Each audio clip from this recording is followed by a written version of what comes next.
Сценарий в деньгах номер 2. Я недостойна больших денег. Самый опасный финансовый сценарий, когда человек умный, талантливый, профессионал, но боится поднять цену.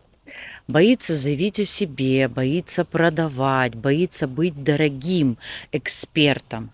Например, женщина годами консультирует почти бесплатно, дает больше, чем получает, постоянно обесценивает себя. И потом говорит, почему у меня нет денег? Потому что внутри программа «я недостаточно хороша». И натальная карта это показывает сразу. Венера в напряжении, страх проявленности, запрет на удовольствие и изобилие. Пока вы сами себя обесцениваете, мир будет делать то же самое. На консультации я помогаю увидеть, где блок на деньги, почему страшно проявляться, как выйти на новый финансовый уровень. Напишите мне кодовое слово «деньги» и получите подарок мини-гайд «Где ваши деньги» по знаку зодиака. Ваш астропсихолог.